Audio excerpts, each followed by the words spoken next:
Hey, everybody. Welcome to this episode of the Fearless Road podcast. I'm your host, Michael DeVue, and this week we are in studio with the amazing Jay Thompson of hikethemountainorg. Now, normally I come to you from a nature walk or something like that, but this week we've had some weather issues, so here I am in studio doing this intro.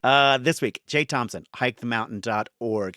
This is a very interesting organization. Jay is an incredible leader, mentor, and coach who specializes in curating a very, how do we say it, like a menu of a specific hike for you, like a literal hike. He takes his teams, your team, your organization's team, your leadership team, your culture team, your HR team. He takes them on a hike, but before doing so, curates a very specific agenda for the hike so that each plateau, each step along that way, you're thinking about one of the strategies that you want to make change in your organization, leadership strategies, cultural shifts in mindset, talking about ways to create environments that are both safe and vulnerable for your employees, encouraging safe spaces, brainstorming, whiteboarding, you name it. Like this hike can be very tailored to your specific needs. And that's what Jake specializes in.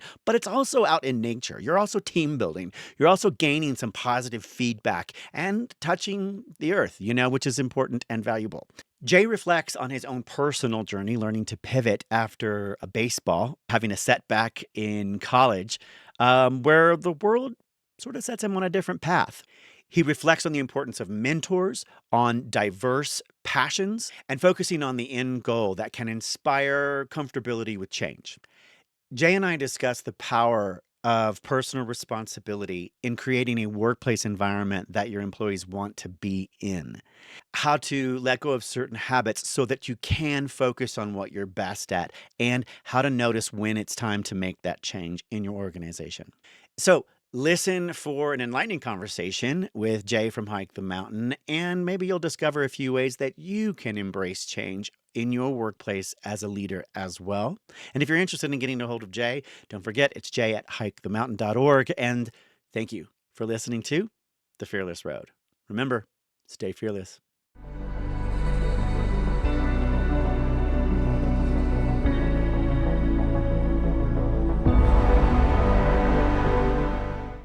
Ladies and gentlemen, welcome to the Fearless Road podcast. I am Michael DeVue, your host. We are here in studio today, and I'm very excited to have Jay Thompson from hikethemountainorg, a gentleman that I met recently through the Speaker Lab, which has actually been a bevy of incredible talent and people and resources. For me, I'm very blessed to have this, but his story and his passion and his message really resonated with me, and I figured it would also resonate with our audience and our listeners. Jay was a former teen entrepreneur with a landscape business, a very ambitious young man turned full-time coach and motivational speaker. Now, whether that's hiking the peaks of company culture or personal development, finding a hiking partner on your journey to success can make all of the difference. And what Jay brings to this particular trail, this particular path, both the Fearless Road and our hiking together, which I think is pretty cool, Yep. is going to be amazing and helpful for everybody out there today. I think we're going to get some really cool tips and tricks and into some fear while we hike. I mean, what better place to discover some of the things and phobias and fears that we have than on a path climbing the heights, So let's begin. Let's hit the trail and let's let the journey begin with Jay Thompson from hikethemountainorg. Welcome, Awesome. Jay. Thanks, Michael. I so appreciate the opportunity to be with you today. I, like you, have met some incredible people through the Speaker Lab, you being one of those top people as well. And very seldom in life does it seem like you can find a place with a lot of like-minded people that can encourage and challenge and spur one another on in a way that I found at the Speaker Lab. And I think it's because of the passion of people who have a message to share. There's something powerful about that. And regardless of what that message is, I mean, as you well know, we've met people within that group that have messages for businesses, for people, for families, for people in crisis, for people who experience success, and everything in between. And so it's been quite a journey over the past couple of years as I've been with that group, and so I'm excited about that, and just looking forward to today, sharing a few things and hearing. Always enjoy our conversations together. I always have my little notepad here, and I write down things, my little Michaelisms that I get from these things. So I Mike, a appreciate. little nuggets. We're Good gonna get deal. it. We're gonna find some nuggets today. That's this journey of hiking our own particular mountain, our own fearless road, and of course, digging and mining for gold, which is Mm. what all these episodes are about. We're mining for really great nuggets of truth and honesty and authenticity, things we can put into practice in our lives. And I think you're right. It hadn't even occurred to me that, our group at the Speaker Lab, and we'll just give a shout out to them right now, which is thespeakerlab.com. If you are familiar with them, helping people build and create their journey with motivational speaking and turn into a speaking business, a profitable speaking business. But what's really amazing about that are the people. 100%. There's so many incredible people with so many incredible messages and experiences. Like you said, in one location, right, that we just have access to. It didn't even occur to me that, it's our own like little therapy group. It's a good of, description of it. yeah, like we're trying to get our messages out there, but we're also there to listen to each other, right? And hear these journeys. And so many people have so many incredible journeys that I think, we are not alone. I think if you do feel like you are, if you feel like it's difficult on this path as an entrepreneur, building your own dream, building your own business, it can feel slightly isolating and an island unto yourself. But I am here to tell you that there are a ton of people out there on this journey, sharing their successes, sharing their stories, sharing their failures, sharing their dreams. And this is one of those places, this is one of those places where we're going to share that stuff and that experience with our audience and our listeners, hopefully getting some feedback both from you as well as other experienced professionals out there who are on this journey. And Jay, so hiking the mountain, which is a great metaphor for a lot of things in life. Wow. I mean, congratulations on getting that .org and that .com domain. Yeah, I thought the Fearless Road was pretty cool. I was super lucky to land on the name and not have anybody already take it. Yeah. Um, so I was very happy about that. Now I have to live up to it. So I have to make sure I'm not sucking at my job. But as we hike the mountain in our own lives, right, towards our own successes and towards our own mountain tops and peaks, talk to me a little bit about what hikethemountainorg, specifically what that does, what you do there, and how that helps companies and corporations and company culture today. But also, how have you seen this metaphor shape itself? Like, I'm assuming it was one idea that you had, but then it's grown into its own thing over time. Yeah, those are great questions. So let me kind of step back and go. For me, this whole process of getting to with Hike the Mountain, at its core, what we do is we help bridge the gap between belief and behavior within a company's culture. Um, as you well know, every company, every person has their own culture. I would say that is a set of values really that kind of drive them, their own integrity. And so every company has a culture. Oftentimes the poster of that culture that is posted on the wall is not matched by how people actually behave in the company that they work. And so that's what I do. I help to find ways to bridge the gap between what a company and individuals say they believe and ultimately how they behave. And so I do that in a couple different ways. I do that through something called a trail guide and a walk and talk video, which is a weekly little one sheet PDF that I produce for organizations around their values and living those out. And then I make a short little video that takes maybe one of the points that I've written about in that one pager, and I talk about that a little bit. And what I have found, Michael, you know this, people learn in a lot of different ways. Some people are very visual. Some people like to read. Some people like to have to write it down. I'm kind of a mix of that. If I'm listening to something and something hits me, I've got to write it down, and I probably am going to draw some kind of a little picture that goes along with it. But if I can watch or listen to a video, it's even more powerful. So that trail guide that I produce in the walk and talk video, I have companies that I do that for every week. One bank I've been doing that. I'm actually this morning it went out. It's for 474 weeks in a row. I've done that for just one bank, and I've done it for multiple others as well. But so I do that. I also help to do some personal coaching with teams and or individuals around. I call them the 6 switchbacks of personal development, and kind of take them on that journey. As you know, a switchback is you can go up a mountain a couple of ways. One, probably the easiest is hop in the helicopter, fly to the top, get out, enjoy the view, and then fly back down. But that's not really hiking. That's called helicoptering, I guess. But so it's quite a thing there when it comes to what we're gonna be able to do. But how you gonna hike that mountain? You can either go straight up, right, and you can head straight up, hardest way possible, or you can take the switchbacks, which go back and forth, up and down the mountain, up and around the mountain to ultimately get you there. I do some coaching around that, about that personal development around those switchbacks as well. I also do some keynote speaking.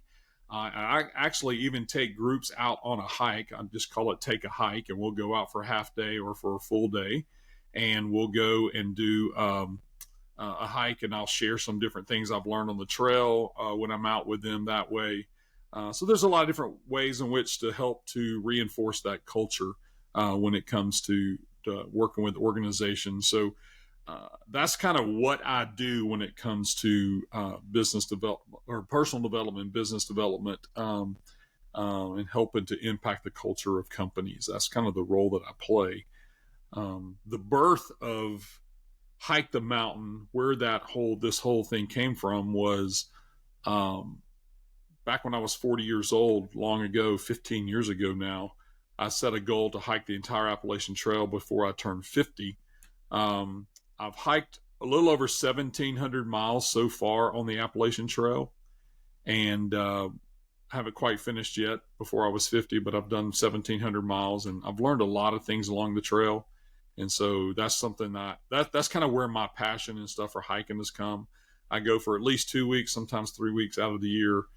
Me and one of my buddies will go and we'll hit the trail. We actually leave November the 4th. We'll be going from the 4th through the 18th of November this year. We'll be in Vermont and keep heading north on the Appalachian Trail. So that's where my passion and my love and I wouldn't even call it an addiction for hiking comes from.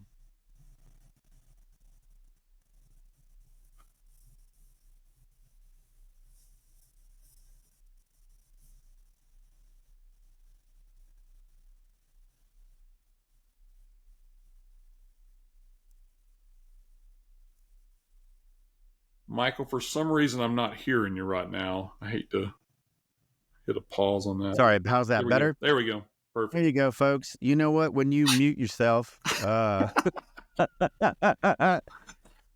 don't have a producer in there, right? Studio. Yes.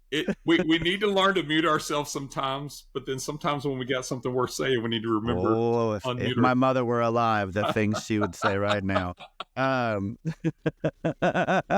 She couldn't mute me to save her life. In fact, I think my mom used to suffer from pharyngitis. And laryngitis every now and then, losing her voice and stuff. And I mean, I think I can honestly say that I have lived my entire life and never lost my voice. Much to the chagrin, I'm sure, of my parents and other people. Where was I? Okay, so we were talking about the trail. We're talking about like this 1,700 miles of inspirational trail that you've been on for a long time. What I was asking for, I was actually commenting about how late in the season it was to start hiking in November, which I thought would be cold or you would run into weather issues. That was sort of like an anecdotal comment that I was making. But then on top of this, like when along your journey of hiking did you begin to develop the idea that you could apply physical steps of hiking a mountain to cultural shifts and change in the mindset in the workplace? So I think for me, that probably comes back down to two things in my background and my experience.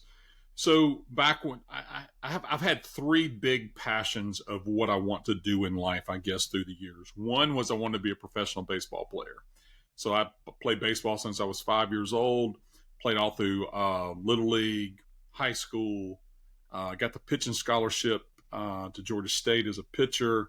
I was top 10 in my region in Georgia in pitching and hitting and all of that. Signed my scholarship to pitch at Georgia State University. 2 weeks after I signed, they dropped the baseball program there. I was devastated. What I learned through baseball is, especially through pitching, is that I can have all the ability in the world, but if I'm not a student of the game, and if no matter how hard I throw, the batter has a bat and can always get a hit. But if I will study the batter, I can pitch to their weak spots and my strengths, and I can accomplish something. So that's something I learned from baseball that has translated to understanding from a culture standpoint for companies, is that every company has a weak spot, and if we can identify areas that they are strong in, then maybe they are able to then lift up those areas of weakness, and they can see success by leveraging their strengths to overcome their weaknesses. So that's one of the things. Second to that is landscaping. You'd mentioned that about me being an entrepreneur early. I mean, I have mowed my fair share of yards. I have pushed a lawnmower around a neighborhood. I've learned to do all of that stuff. When my pitching scholarship went away, I ended up going to Auburn University in landscape architecture, got my degree in landscape architecture. And what I learned through that was I learned a design process. I learned to see an end product before it ever existed, and then discovered the method to come up with all the steps necessary to create that end product, that thing that I saw, that end design. And so for me, how that has translated is from a company culture standpoint, it has helped me to help people and organizations see who they can be, and then design a process and plan to take the necessary steps to get there. So that's baseball, that's landscape. And then the third for me was ministry. I've been in ministry for 35 plus years. You and I have talked about that before. Yes. And that's a big part of my life. Faith is a big part of my life. And one of the things I learned about faith was I have to be in someone's life before I can ever speak into someone's life, right? Is that or if I can have the most incredible truth in the world, but if I've not earned the right to be heard by somebody, it's just going to be Charlie Brown teacher to them, right? You know, wah, wah, wah, that's what it's going Wah, to wah, be. wah. Yes. And so from that, how does ministry? It's taught me from a culture standpoint with organizations, is that instead of me coming in being Mr. Fix-It, if I build the relationship with them, they get to know me, I get to know them, then we can help to identify those steps. And I have earned the credibility to be able to speak into the direction for the organization when it comes to culture. So all of that to say, along the way of hiking for me, what I learned was the only way to get to the top of the mountain is one step at a time. And so put all of that together, right? Baseball, understand strengths and weaknesses. Landscape, see a design, and then the steps to get there. Ministry, connect first, instruct second. And then with hiking is that it is a consistent process over time will lead you to the greatest heights you'll ever see. But the only way you do that is one step at a time. So put all of that together. That's where Hike the Mountain was birthed. And I'm so glad we're recording this, because I don't know that I have formally ever said it exactly that way. It was kind of, it's an aha moment. It's a great stop on the fearless road here, for me as I kind of go through this. So, and I guess the takeaway from that is just don't discount the moment you're in, because you don't know what the moment you're in is going to teach you about the moment you're going to experience in the future. So that's just a good thing that you've let me just kind of babble on here a little bit and kind of understand my journey. Well, there's a lot to absorb here. I don't know if audiences are going to be doing this while I'm doing this, because I'm such a visual person. I love the idea of putting into physical steps, you know, literally with your team, your teammates, your corporate culture, your company, actionable physical steps that we take on this journey together as a group while applying and looking at ministry, and ministry, not to turn anybody off, from the God complex of it all and the Christianity complex of it all. But I think we're all here ministering to our message and to our audience and our base about ways to A, improve their lives, B, hopefully improve their businesses, and C, improve their relationships. And the relationships you talked about, it's very important, I think, in a company culture today, to realize that you are in a relationship with a number of things. One, you're in a relationship with your client, your customer, your product line, that whole journey. You're in a relationship with your employees. And a lot of companies never really bothered to look at strategy from an internal standpoint, right? We were never encouraged to do that. Businesses and companies were never really encouraged to look at an internal strategy and corporate culture as a meaningful practice of developing not just a positive environment where good product is made and good services are done, but building a strong foundation for a longer term, longer impact in the world, right? I think when we think about building a business, I mean, you and I have to do this when we were talking about, and Speaker Lab talks about, what is your why? What is your purpose? What's your positioning, expert positioning statement? Just taking the time to develop these vision mapping strategies, which is what you were discussing earlier, which is how to reverse engineer a vision mapping strategy for getting you where you want to go, right? Whether that's the landscape idea of the final product, the beautiful garden and the berms and the flowers, where they're going to go, how we're going to plant them, how often are we going to water them, what watering systems are we going to need in place? Like, all of those different things are the same as looking at a final version and vision of what you want to be, what your company wants to be, and then reverse engineering that map and the steps it takes to get there. And I think anybody that isn't looking at a cultural strategy from an internal standpoint is going to miss the boat. You cannot be running a successful company these days without considering when you define success, how does that correlate to your internal company culture? How does that correlate to the services that you provide both as a company to your employees, but services that you provide outside of that to the public? And finally, what are you going to do? How do you define success within that, right? So it's not just the profits that are coming in. It's not just the amount of items and widgets that are being sold. It's a larger idea about success and value. I was talking to another person earlier, actually for someone from the Speaker Lab, who I think is going to be on the show, which I'm very excited about, talking about gratitude. That's his specific topic is about giving back and charitable behavior practices and things like that as a company culture. And what does it mean to add that to your strategic vision mapping, right? And I was talking to him about, well, I think part of the reason why this is important and crucial is it's how we define success. I think you and I grew up with the idea that entrepreneurs and businesses define success from a bottom dollar concept, from a shareholder mentality, and not from a corporate culture standpoint. And one of the things that I was looking at recently about value, like self-worth and value, how do we begin to define what that looks like? Am I living by somebody else's idea of what value and integrity is and success means to them? Or am I living it by my own standards? And I can't be the best that I can be and give the best that I can give to the company, the organization, or the people or community if I'm not living in my authentic integrity, right? And when you're coming from that place, when you've established that part of yourself, what you end up providing and giving, not only to the organization you work with, but all the people, is ultimately some of the best stuff out there, some of the best you can possibly give.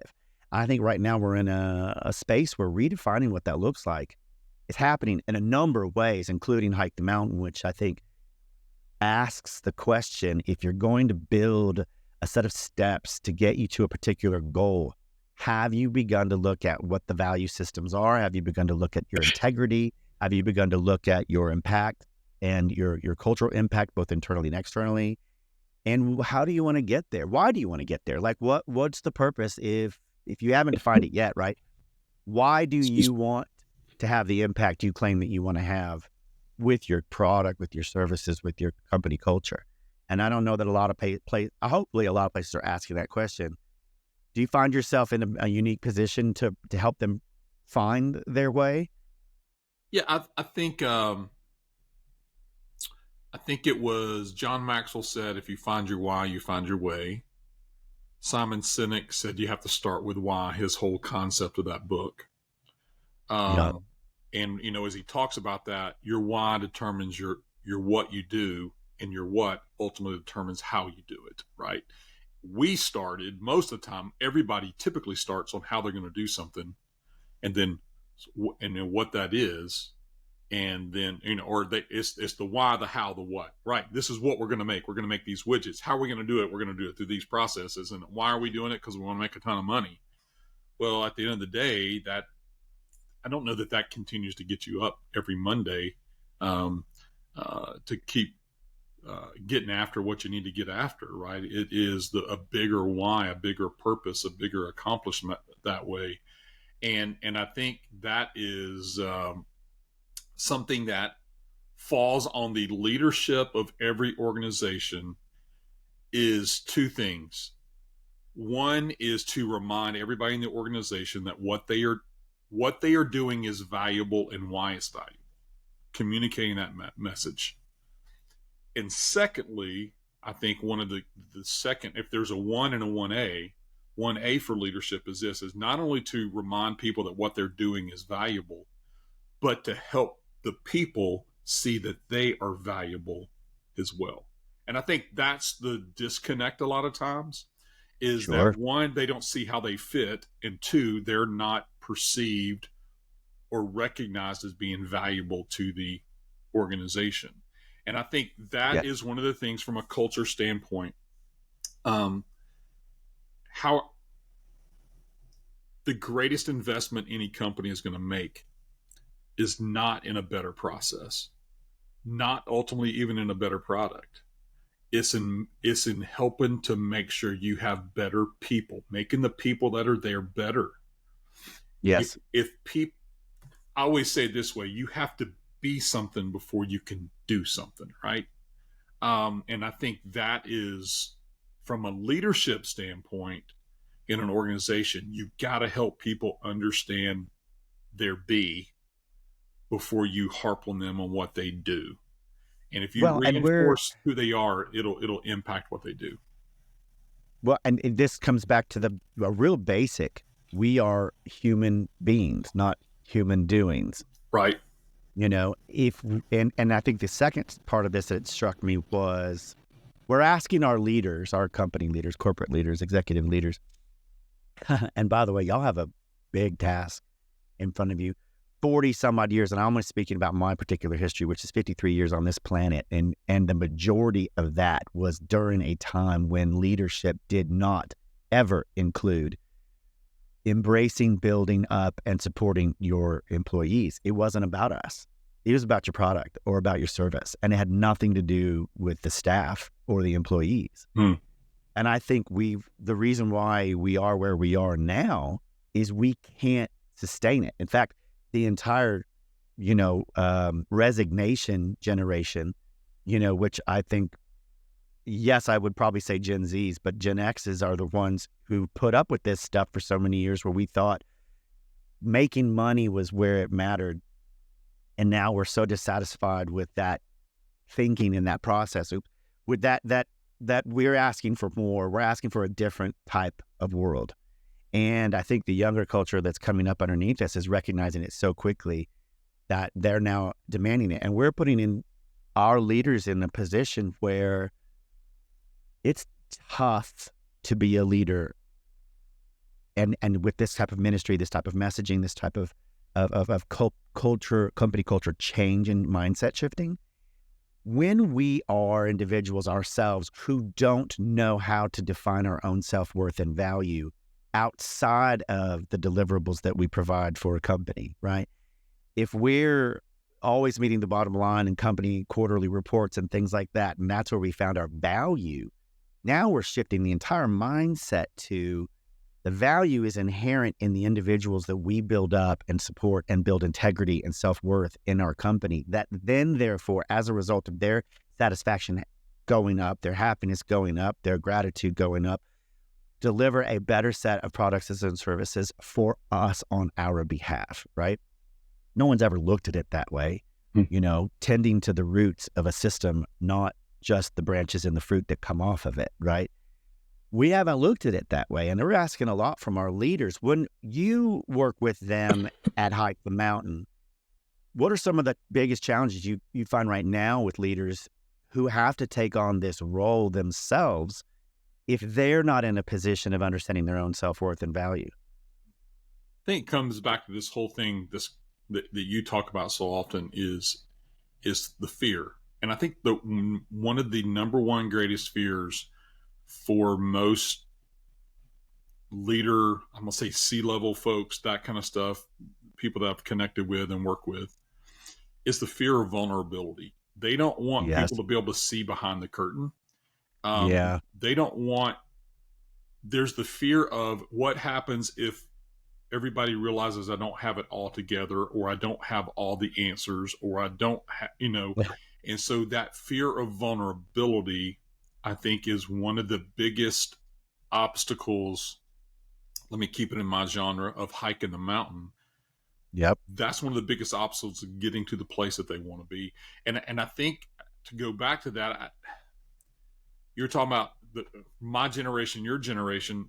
We grew up loving the cliches, saying this.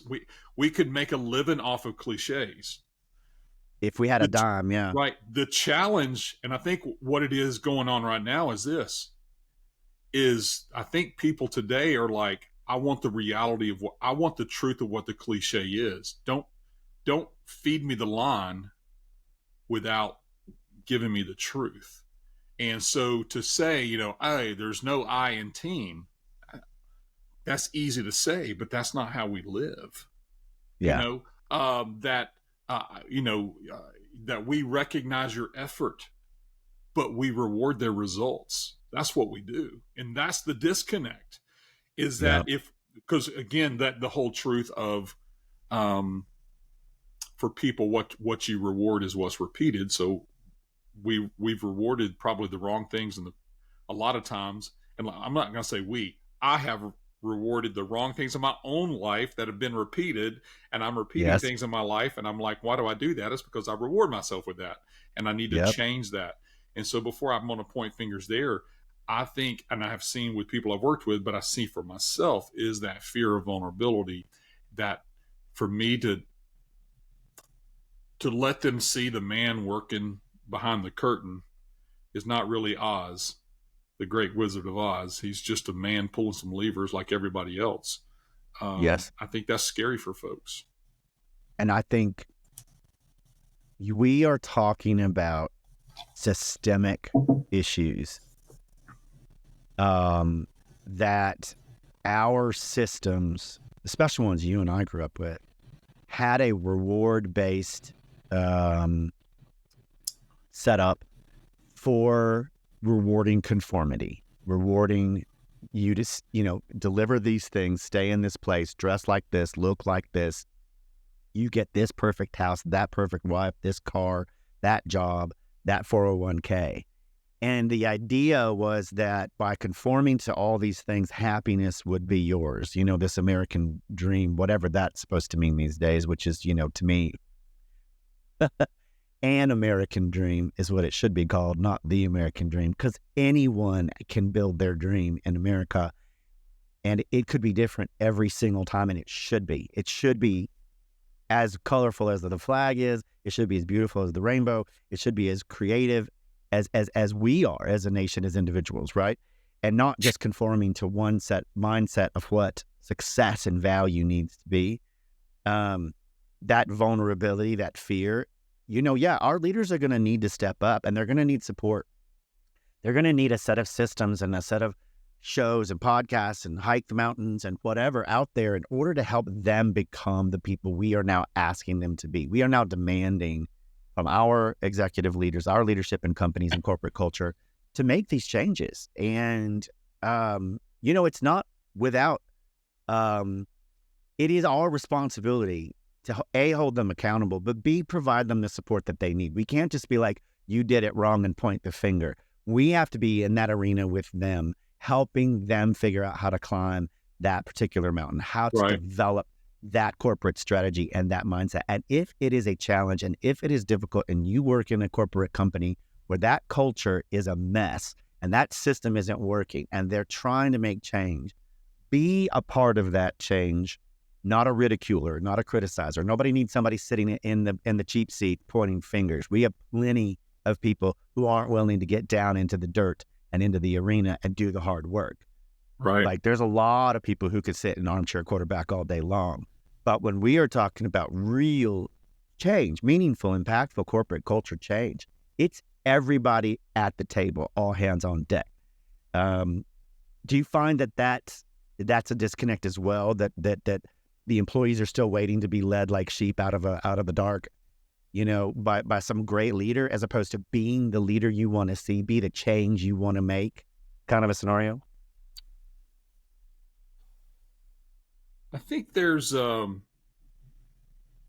I think there's different camps, if you will. There are those that are like, um, I'm only going to stay in my lane. This is what I want to do. This is what I get paid to do. I'm going to stay right here. That's what, and I'm going to do what's expected, but not more. Yes. And there are people that are that way. I also think there are people that are willing to follow leadership if they but they're not right now because they either don't trust the leader, they don't even The- know the leader. There's a disconnect there. yes. I think that's a group, and I also think there is a group. It's a small group. Last stat I saw was about uh, six. 35% of people are quote unquote engaged in their work. The other 65% are disengaged, and of that 16% of those, last stat I read, are actively disengaged. That's mean they're doing things. There's a group of people out there that are doing things to take the company down and make the. I mean, and so again, I don't think that's where we need to be at all. That format. It, I think the challenge is this. You said it a minute ago. Um, if you only point out problems, you're going to frustrate yourself and everybody else. But if you can recognize a problem, own the part of it that is yours, and provide paths for solutions for everybody involved, I think that is being real and being authentic in that situation as a leader. And I think one of the things that I have found is this is when leaders have come up to that sense of that vulnerability or that fear of vulnerability, of being real and being authentic, sometimes in front of everybody in the organization. I what I have done in is I've been able to come along beside them, listen to them, and be able to help them communicate in a realistic way, kind of their story where they're at. Um, there's a great disconnect oftentimes, because like between a CEO or a COO and people on their team that work on the team underneath them, if you will. There's a disconnect because um, they don't know how to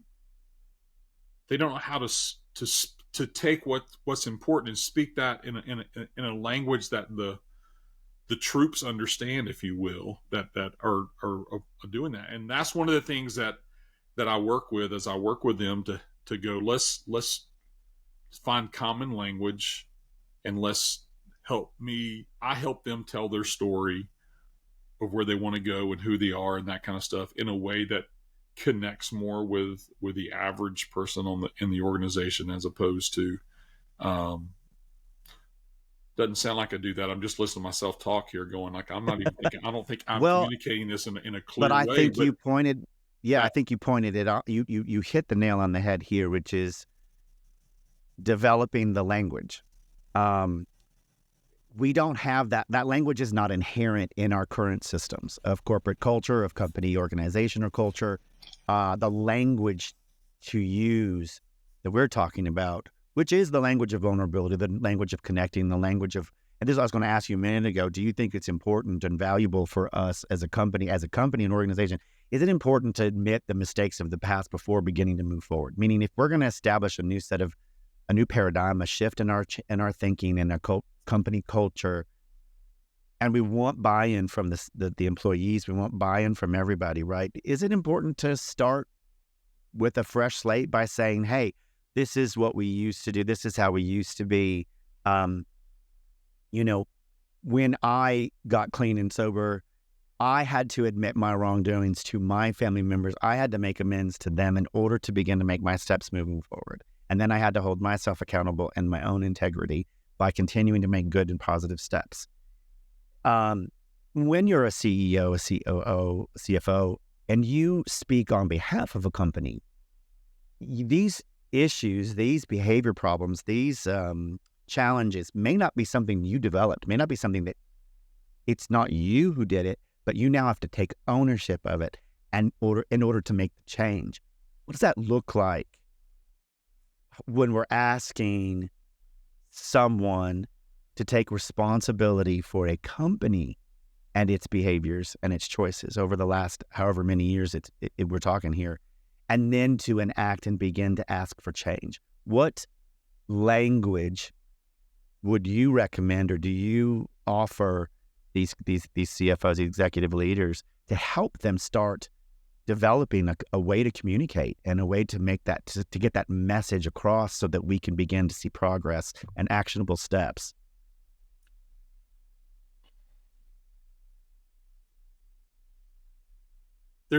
That's a huge challenge of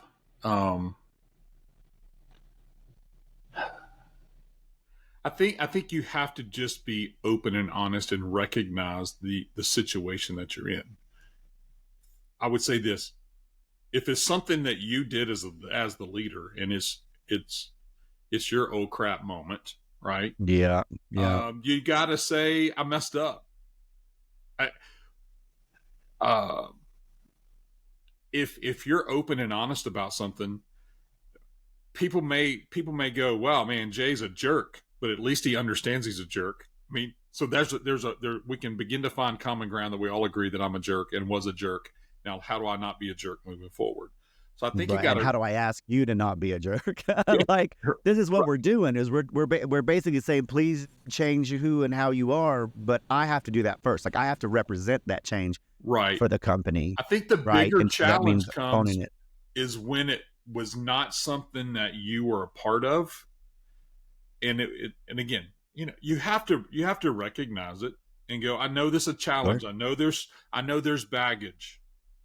I understand there's hurt. I understand there's broken relationships. I understand, fill in the blank of whatever that is. Sure. I recognize that.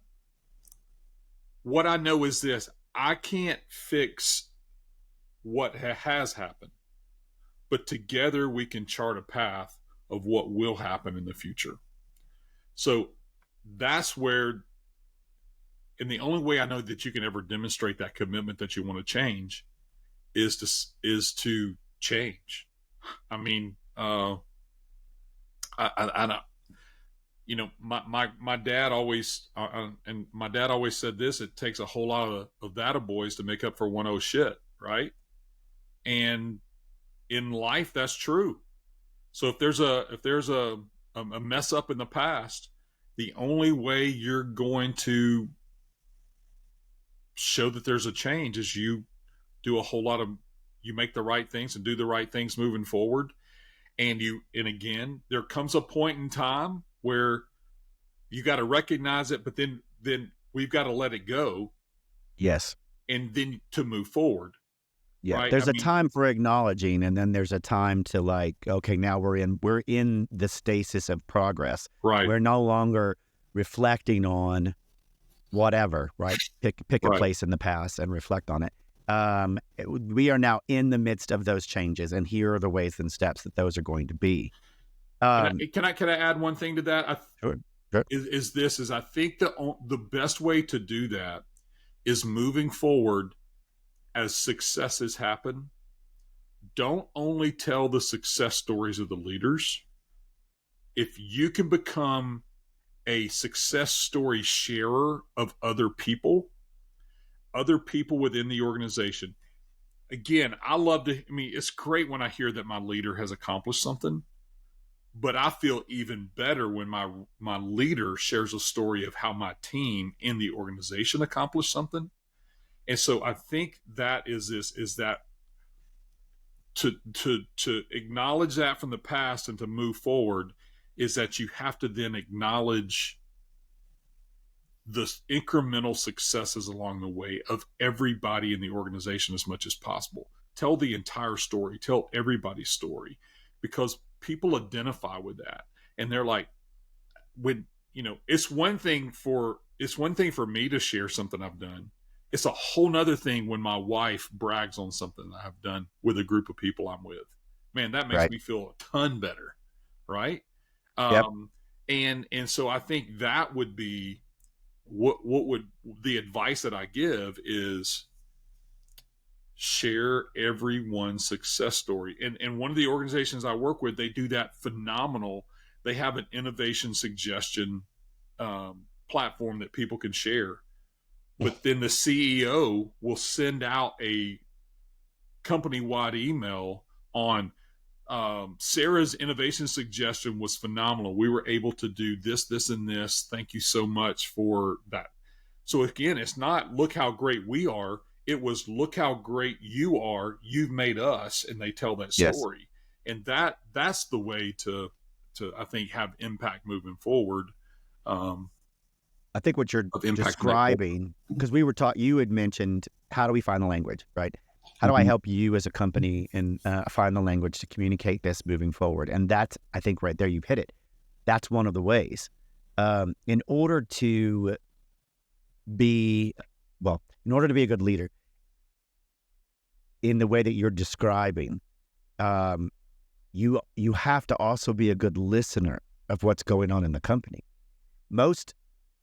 You remember National Lampoon's Holiday, Chevy Chase Christmas Vacation, Oh where yeah. his boss would just come through like, give me somebody, put somebody on the Yeah. phone. Like everyone remembers that corporate boss that didn't do anything, but we all kowtowed to. And now we're shifting from that individual to we're asking him to be more vulnerable. So we don't have to, kidnap him and his wife on the holidays. Um, so I don't know. what We all we're, needed a cousin Eddie in our life to take care of those moments, I guess. right? Oh my God. So it's just a great movie. Yep. There's this place of being able to listen to what's happening in the company means you have to ask for those stories and inviting those innovation moments, inviting those opportunities. So my dad worked for Eli Lilly, and during COVID, they enacted one of those things where they wanted feedback from everybody. They wanted an open forum for people to offer their ideas and their thoughts on from everything from manufacturing, logistics, distribution, development, science, you name it, so that people felt like they were being heard. But then you can get a cacophony of stuff coming in. So it's your responsibility to develop a platform and a way to gather that feedback, that information that's coming in, and then acknowledge when it does work, how to implement it if you decide you're going to. But the very act of doing that, right? When we're asking for change, we're asking you to create change in your company culture. We're asking you to hike this particular mountain and deliver to us, the employees, a better work-life balance and experience all the way around. One of those steps is by taking the time to hear and listen to what your employees, your company, your people are doing, and then recognizing it, right? That's a step of involvement that perhaps most places and people haven't seen before, right? So that could be a really great beginning to developing and getting that progress we're talking about and company culture change, which is, how do I begin as a leader to take acknowledgement for these things? How do I participate in this and then set the example? Well, that's one great way. Offer opportunities for voices to be heard, recognize those voices when they are heard, and then not just that, but actually implement something. Like I've seen them go, it was a great idea and that was a great suggestion and but no one ever takes action, Right. right? Everybody's got lots of buckets of ideas, but where's the action behind it? And when do we get to see what that looks like? You can pat everybody on the back all day, but you're just going to end up with a sore elbow. Yeah. You know, you got to actually have some action in there. Yep. That's So, one of the things that I do with companies is I help them, that I've done with that is specifically we'll with some of those organizations we'll do like just a virtual company wide quarterly update, what's that? kind of what's going on. This is where we're at, kind of moving forward, some things to know. And within that update, we always go over this past quarter, X number of innovation suggestions were made. Of those, 3 have been implemented, 7 are in progress, 2 are under evaluation, and 3 couldn't be done because of A, B, and C. And so, again, it is recognizing the progress that has been made for them. And so that is, again, that's just a way of you're seeing that it has been implemented. And another way that we do that is for some organizations, I'll do some call this a huddle in the morning. And Yes. I can Stand do up. this, right. I can do this either in person for them or I've done it virtually as well. But again, not everybody has the ability to stand up in front of somebody and share and make something connect. So with that, I either do that myself or I train the department directors or the branch managers and that kind of stuff. And all they do is 5 minutes, and it's 2 purposes. One is to inform, and one is to inspire. And so in that inspire piece is some kind of something there to kind of just encourage people in what they're doing, and it's typically tied to somebody's success story within the organization. That we're talking about geese fly together and they do that in the V formation, and that helps to pull people along and helps that not every goose has to exert the same amount of effort to move forward. Somebody's carrying more of the load and that kind of stuff, and then we switch it around. Well, for example, when Terry was working with her team, she was the lead goose many times, but over the past few weeks, we've seen, Steve has come on, and now they're helping to fly together, and they're making an impact, and they're doing ABC. And so, and again, in just a couple of minutes, you've inspired them about something and recognized an achievement. And then again, when people are when when there's some kind of you smile, you're in the story, you celebrate a little bit, and then you put some information around that information sticks much better. So if it's like, okay, now do that, and don't forget, coming up, we need everybody to go through and go on the employee engagement survey, get that filled out. Or there's a new process that everybody needs to come when it comes to loan origination. Make sure you go on to da-da-da-da. But if you can tie that inspiration information together, that sticks.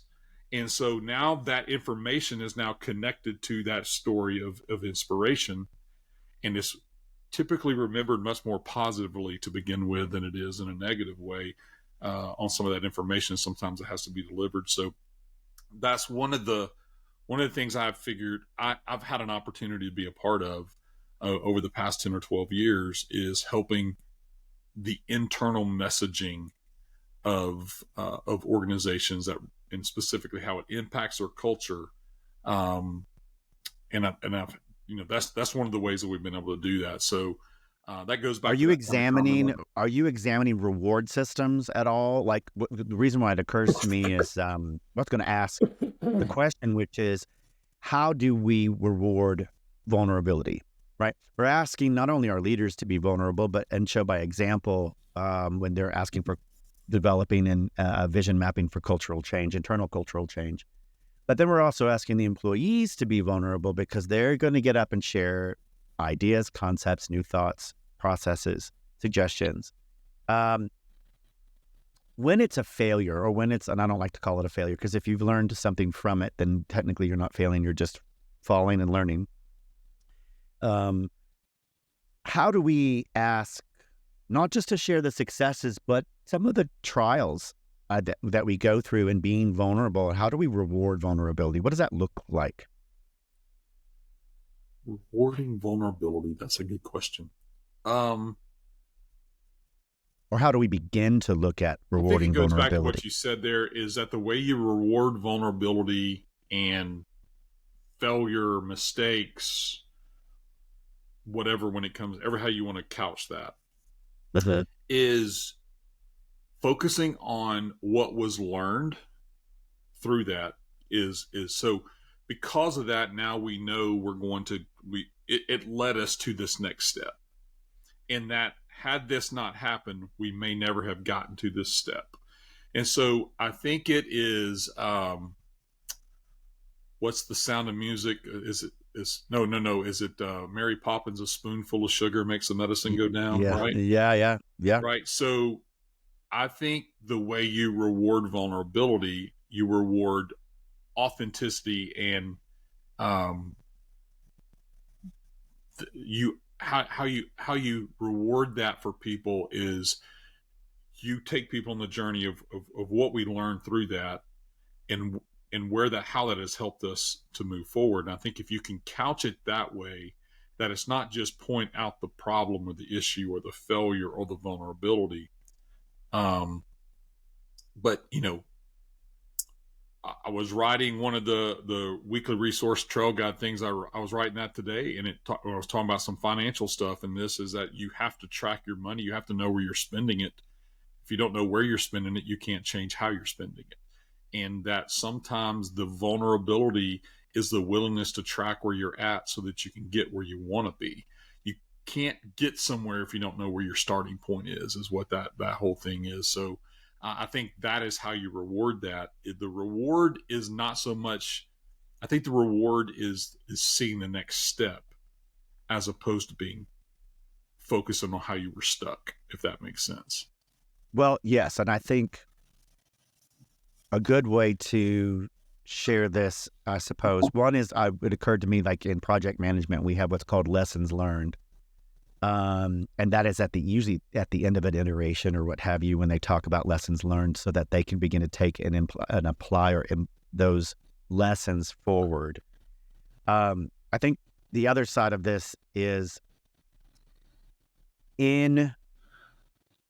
vulnerability isn't the act of pointing out what was done wrong. It's the presence, awareness, and availability of recognizing how you're living, who you're being, and what you're doing, and that there are changes that could be made in order to move forward, right? Right. And true vulnerability is just recognizing that was great, but that's not where we want to be now, and we want to move in this direction.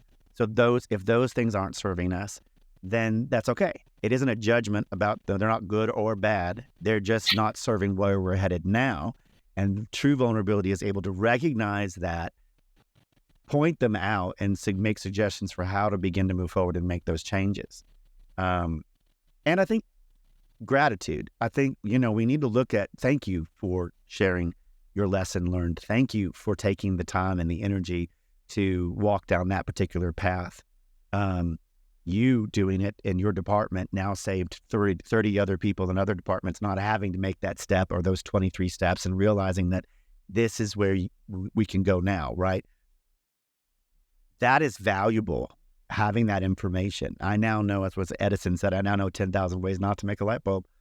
Like, we need the 10,000 steps. We need the other 10,000 steps. We need the knowledge and the information of what was gained in taking those 10,000 steps.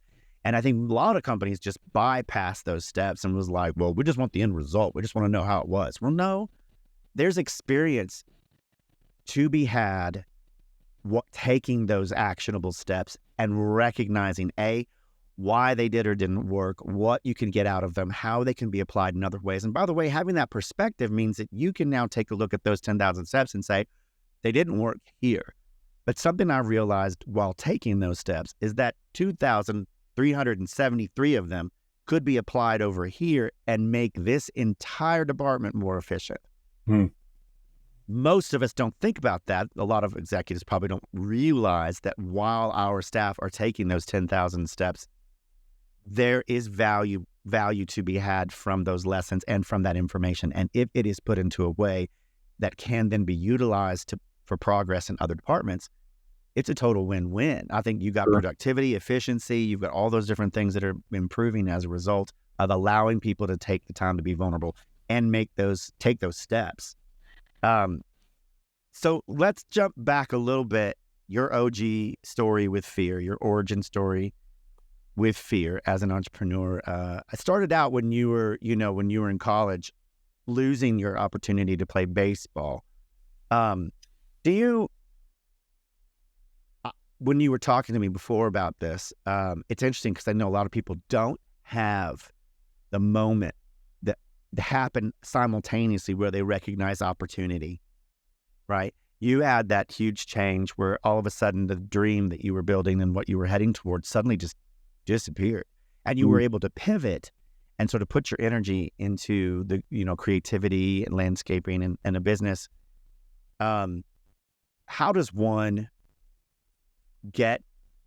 prepare themselves for these spaces, especially when you're young? It can seem, first of all, daunting. Second of all, oh my God, what do I do? The world everything's the world.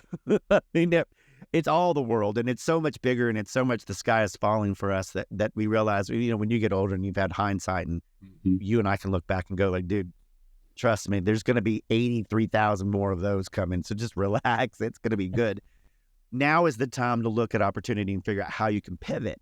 And I think we don't teach pivoting a lot. We don't really teach being prepared. I don't want to call it have a plan B, have a backup or whatever. Our parents used to always say, but what are you really going to do? Like if this doesn't work out, suggesting that you're going to fail. Most of us didn't want to hear that message. We didn't want to hear that we wouldn't succeed because we felt like that was undermining our progress at where we were. But there is something to be said for having the skill set to pivot when it's necessary. Yeah. So I'm gonna frame my answer within the sports world, if that's good. So nowadays, my son-in-law and I coach a travel girl softball team, and what it seems like in sports nowadays is kids have become so focused on one sport that they're missing out on what they learn from other sports that can make them better in the one that they're the best at. So for me, what allowed me to pivot is, one, I was blessed to have incredible mentors in my life. My mom and my dad, my aunt, my uncles, my grandparents, some mentors I had from baseball and from faith, and some different. I was blessed with great mentors. So I guess step number one is make sure you surround yourself with good people. It's hard to pivot by yourself. Secondly, I would say is that the best way to pivot is to be all in on what you're doing, but be open to other opportunities that you can learn. So I would say that in the sports metaphor, I became a better baseball player when I played football, and I played basketball when I was in school, and I played soccer. I was the worst soccer player that has ever lived in this entire world ever. I didn't even know that they had fullbacks, but there was a position called fullback on soccer. Yes. Here's what I did. Kick them in the shin or kick the ball, but one way or the other, they were going to stop. That was me in soccer. I am not a soccer player. But what I learned in soccer is the flow of a team and how one thing on one end of the field has an incredible impact on the other. Yep. That translates to baseball, man. Right? I mean, that translated for me from a baseball standpoint. So the only way I know to be able to pivot when the scholarship goes away is that if I put all my eggs in one basket and only learning one set of skills and not being open to learn other things along the way, you have nothing to pivot to. True. You think you have nothing to pivot to. Right. And again, so I think the combination of having the right people and you pursuing as many other passions as possible while you're going after that, whatever that is in your life, that when the door gets shut, it's not the only door. It's not the only way to do that. And wow, that is easy to say and hard to live, right? So Well, I think it speaks to the fact that, especially when we're talking young adults here, developing young adults, knowing what you're capable of is a huge statement. It's a huge move. And if what you've been doing and your parents have been only supporting you in baseball for the last 5 or 6 years while you're in high school, or one specific sport, one specific action, one specific set of focuses, it's going to be really challenging for that person to recognize what they're capable of when there aren't other pieces of evidence that show what you're capable of, right? Mhm. How, as a parent raising future entrepreneurs, which, by the way, y'all are out there doing it right now, ladies and gentlemen, you're out raising entrepreneurs because they are growing fast and furious, especially post-COVID. There are so many entrepreneurs and people with entrepreneurial spirit, and thank God, I love it. I think we should be. I think everybody is a little entrepreneur. We're all like little creators, we should be encouraged to do that.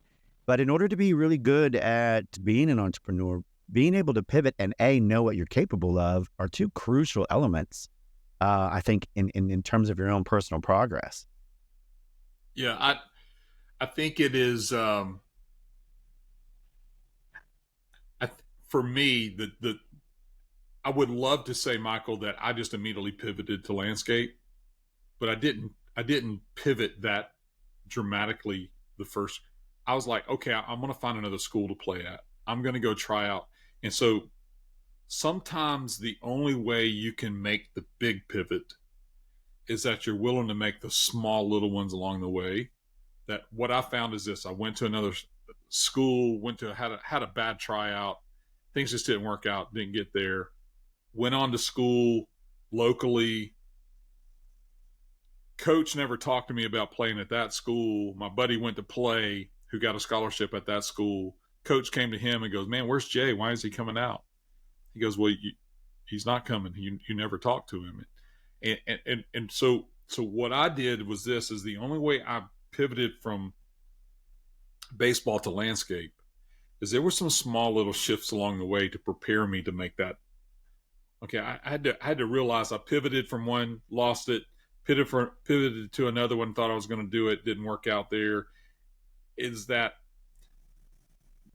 you have to make the realization that the door's closed and stop trying to kick that one in and start looking for the cracks in the other ones. And sometimes it's small little pivots along the way that get you to the one there's the open door. And that's for me what it was. And so, I tried, just didn't work, went on. Landscape was something I loved as well, had done that for myself, for other people as I was a kid. Like I told you, I mean, I'd be 9 years old pushing a mower around going, somebody's got to have their grass mowed in the neighborhood, I mean, so just walk around and look for the bad yards and knock on the door, right? I mean, that's Well, what you do. you're talking about seeing opportunity. As a kid, I thought, mowing the lawn, I do it for my parents. Why would I want to do it for everybody else? My God, it takes up my afternoons. And I think there's a different mindset between the young entrepreneur and me, which was, seeing this lawnmower and the gas can and realizing, but if I did this and I made $20 off my lawn and I did this for 20 lawns in the area and I got $400, I just did math real quick by the Yep. folks. My dad is listening to this right now, shaking his head because he knows I can't add. I have my own origin story with math, which was just, math was never my thing. And I have this whole concept. It was like funny because I was coming from college. My dad was so sweet. He always supported me no matter what, even in my stupidity. And he used to give me this Texaco gas card. And I'm on the side of the road. I've run out of gas. I'm pissed and irritated. And I'm calling him because I can't understand how I could end up out of gas because I know that there's another quarter of a tank in there. There's 5 quarters. And I only spent 4 of the quarters of the tank. So there's got to be another quarter. And he's like, what are you talking about? Funny. 5 quarters, son. And I'm like, yeah. He's like, are you sure it's 5 quarters? Yeah, Dad, I was looking at it right here. It's got 5 lines, markings in there. and I hadn't used up all of them. So that's why I started my consulting company. It's called Fifth Quarter Consulting, because there's always room in the tank. There's always something. That's hilarious. I love that. We're gonna find that fifth quarter. We're gonna implement that, and we're gonna make that happen. So, It's funny. I think, learning to pivot is key. I think being surrounded by mentors, and I think that's the difference. Like you're talking about, you can be surrounded by important people, influential people, but a real mentor, like having a real mentor in your life, can be a game changer at what you believe you're capable of doing. There's a difference between someone who gives good advice and someone who shows you a way forward. And that I've had mentors that have shown me the way forward out of where I was. That's different. Like just showing you how to do something or how something can be done is very different than showing you how to get out of where you are, especially if you've dug yourself in and you're like me and a stubborn son of a bitch who just can't seem to get his head figured out, and you're stuck in a place because you made some bad choices. It's hard to see how to get out of there. And a good mentor, I think, whether that's ministry or coach or whatever, could be that key to helping you see how to pivot from where you are out and into the next version of yourself. Yeah, my dad, I got a lot of quotes from my dad through the years that kind of have always stuck with me. But he Thank you, always dads. said, yes, I'm just gonna thank dads right now. that's right. He said Their puns and their quotes. Yeah, that's right. He said that some lessons you have to learn the hard way yourself.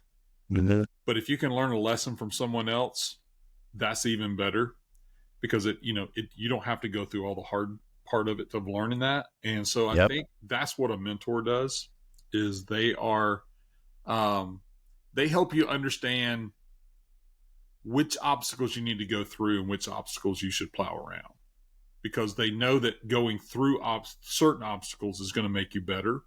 Stronger. And they know that certain obstacles are better for you not to waste your time with that, because the experience is not going to move you forward. And I think that's the valuable part of a mentor. Speaking of mentors, so I was doing some training in Atlanta for company I work with, some business development training, and I met Stephen Falk. He is an author, wrote the book called Intrinsic Motivation. Incredible book. And you were talking about seeing these opportunities, and that, you saw a mower that you never wanted to touch after your dad made you mow your grass. I would see the mower, and I did the math in my head going, I counted up how many yards were around the block, and I could do all that kind of stuff. Stephen Falk in Intrinsic Motivation, he talks about, here's the book in a nutshell. It's FEO, focus on exciting outcomes, as opposed to the process or the pivot that has to happen. Focus on the outcome if the pivot does happen. And I think that is the thing, is focus on the exciting outcomes. And he said this, he learned to make doing taxes fun, because and the way he said that is because he understood this, is that when he got the taxes done, right, he focused on an outcome that was the taxes were done, and he was able to do this. I was telling this, recommend this book to somebody the other day, and I was talking to them, and they're like, I told them about the taxes. They didn't laugh like you did, which most everybody does. Uh-huh. The biggest smile came on Gary's face, and he said, man, I love tax season.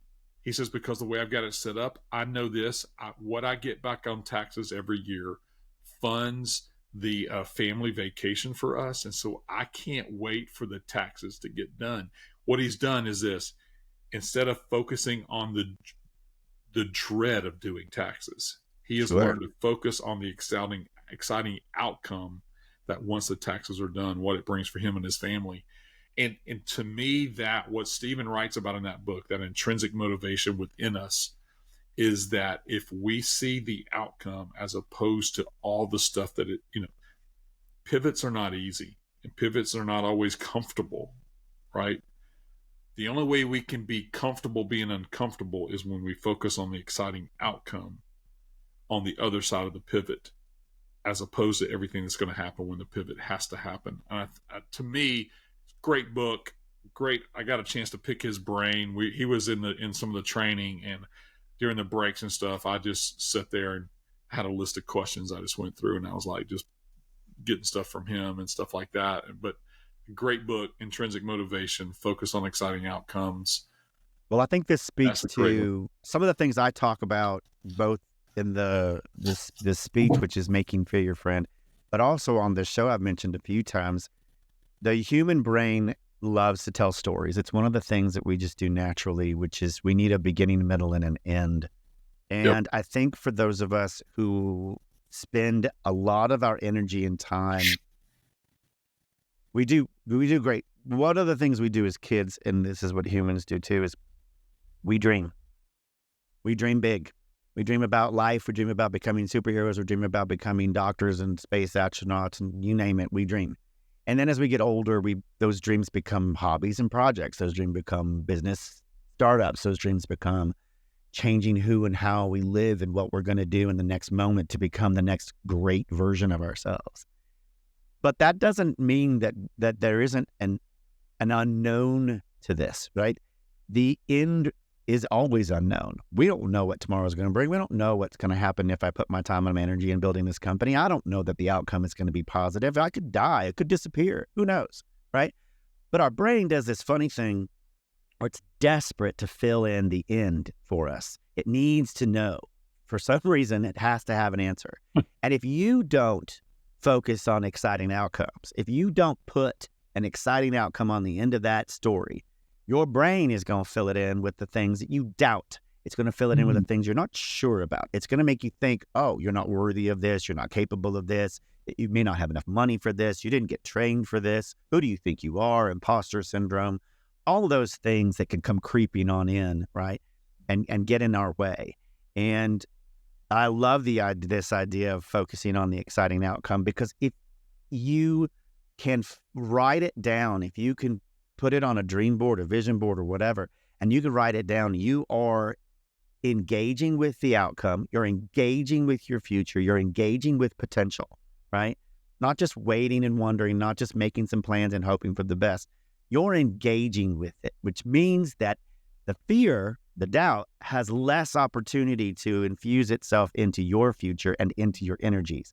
And that potential for that outcome, that good, focused, exciting outcome, has greater opportunity to present itself, greater opportunity to manifest in your life, because you are actively putting energy towards that, right?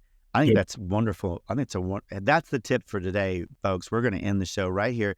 You can go be successful by doing exactly that. Focus on exciting outcomes. I think that's part of it. I think that's part of what entrepreneurs do, is we focus on exciting outcomes. It's why we even start the business to begin with, because we see this incredible opportunity, this incredible gift, this incredible service or product or whatever it is. And then we have to take all the steps to get there. And during that journey is when we can get knocked down. During that journey is when we need to pivot. During that journey is when we need to recognize what we're capable of and, refit ourselves to meet the dream, right? We got to adjust. I'm not always going to end up the same person that I started out with, One of these great quotes that I love from Conversations with God, Neil Donald Walsh, who wrote this series of books about conversations with God. He was asking that same question about, like, why do we go through some of the things we go through? Why do we have to go through these hard things? And I loved God's response in this, where he said, sometimes we have to become that which we are not in order to understand and know that which we were meant to be.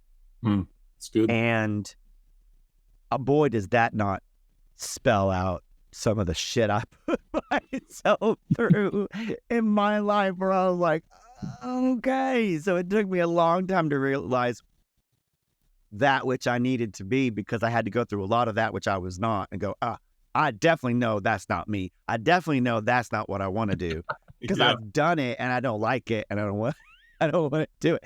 Other people are like my dad, who are like, why did you have to go do it? I could have told you it was no good, because he sees it. he's that mentor who's like, yeah, don't do that. And I'm like, but I got to do that stupid thing first before I can do this really smart thing over here. It's like I'm stuck. I'm like one of those individuals who has to do the Yeah. dumb, put my hand on the hot plate, hit 10 times. Well, are you sure? Is it the same with the right? Because I don't know. I mean, maybe the left is super sensitive and the right's not.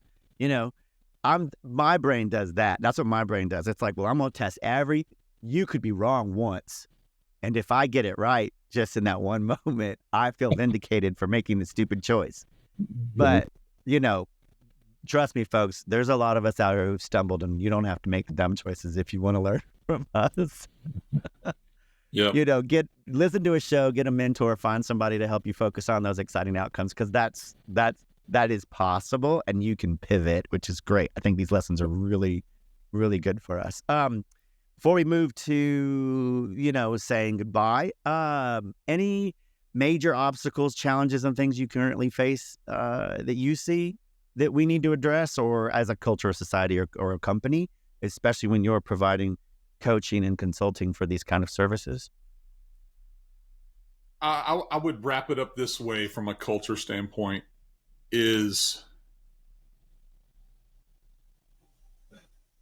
the only way you fix culture is taking personal responsibility for yourself in the culture first. I can't fix it before I fix me. And I have to, what I mean by that is I can't expect people to be the type of culture I want to be in if I'm not willing to be that myself. And I Well, think yes, I mean, that's the challenge right there. A lot sure. of times is the big challenge is today is we live in a overall human being culture today of talking about the things that everybody else is doing wrong and not being willing to address the things in our own life first. Uh-huh. And I think I that's apologize for that. that's Phone. human nature. And no worries. That's human nature in of itself. And I think I'm not going to say who I had this conversation with, but it was recently. Now, he may know who he is when he hears me talk about this on here. He has mentioned repeatedly to me, I meet up with him and catch up with him. How are things going? I'm still working, I'm working on letting go of blah, blah, blah. And I'm like, well, it's interesting. You've been working on letting go of blah, blah, blah for 3, 4, or 5 years now. Is there a certain point when you just actually let go and don't talk about letting go and don't think about letting go, but just actually let go? And I wondered about that as an idea. We become so focused on the strategy, the concept of change, right? The idea of cultural change, that we spend so much time writing about it, talking about it, thinking about it. We don't actually do the change.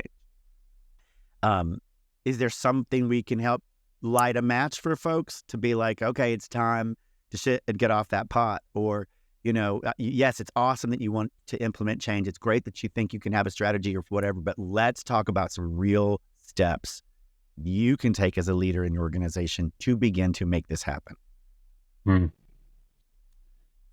I would say if I had someone in a leadership position ask me for that advice, I would say hire Jay Thompson and hike the mountain. That's step number 1.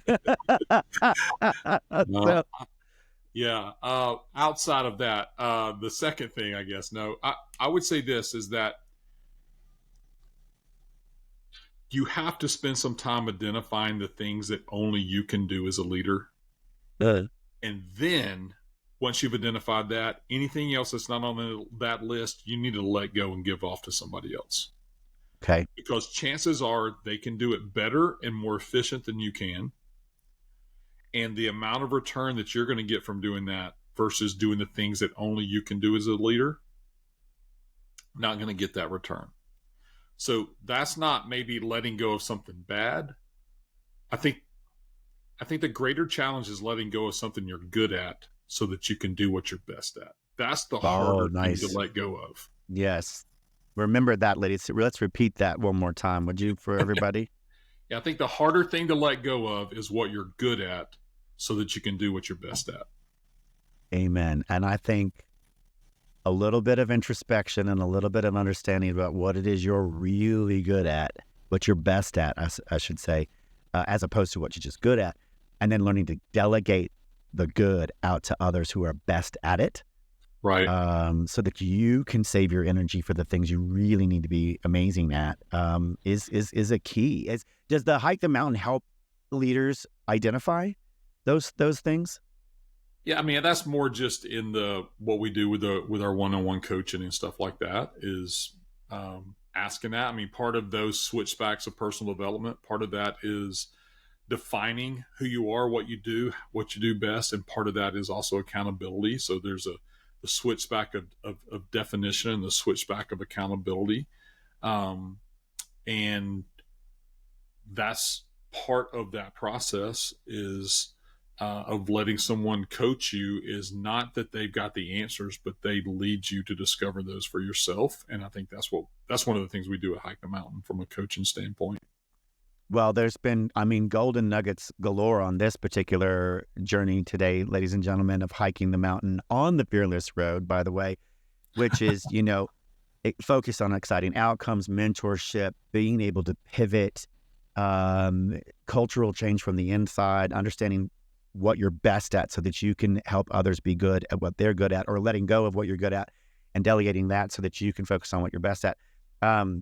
Chock full of really amazing stuff. And if you are curious about whether or not you want to address your switchbacks, make some cultural change, check out Jay Thompson and hikethemountainorg, where I think you can discover some pretty incredible things about yourself and what you're capable of.